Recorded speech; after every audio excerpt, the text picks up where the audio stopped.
this conference is going to rank as the most important in the beginning of the 21st century. The cheetah generation is the new breed of Africans who brook no nonsense about corruption. They understand what accountability and democracy is. They're not going to wait for government to do things for them. In contrast, of course, we have the hippo generation. They are stuck in their intellectual patch, complaining about colonialism and imperialism. You ask them to reform the economies, they're not going to reform it because they benefit from the rotten status quo. There are a lot of Africans who are very angry at the condition of Africa. We're talking about a continent which is not poor, it is rich in mineral resources, natural mineral resources. But the mineral wealth of Africa is not being utilized to lift its people out of poverty. There are so many people, so many governments, so many organizations who want to help it. People in Africa, they don't understand.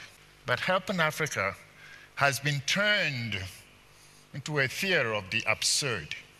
It's like the blind leading the clueless. Did you know that 40% of the wealth created in Africa is not invested here in Africa? It's taken out of Africa. That's what the World Bank says.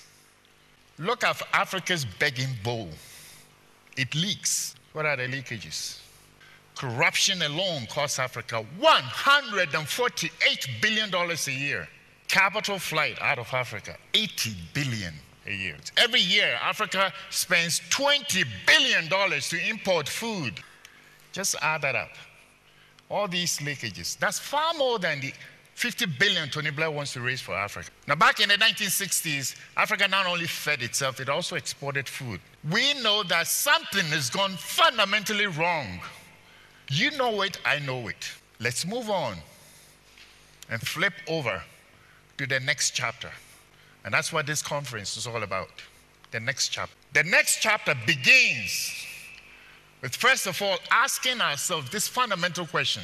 Whom do we want to help in Africa? There's the people, and then there's the government or leaders. Now, the speaker before me, the previous speaker before me, Idris Mohammed, indicated that we've had abysmal leadership in Africa. That characterization, in my view, is even more charitable. I belong to an internet discussion forum, an African internet discussion forum, and I asked them, I said, since 1960, we've had exactly 204 African heads of state. And I asked them to name me just 20 good leaders. Everybody mentioned Nelson Mandela, Kwame Nkrumah, Nyerere, Kenyatta.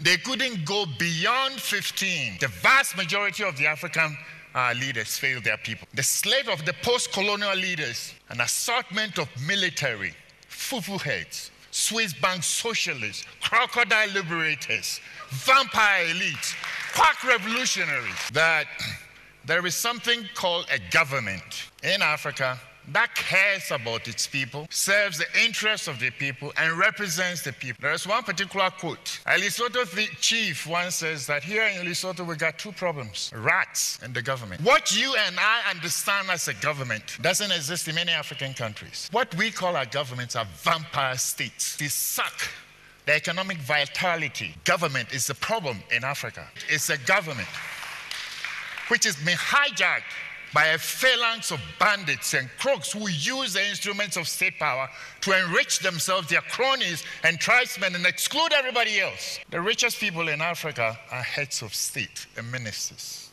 And quite often the chief bandit is the head of state himself. Where do they get their money?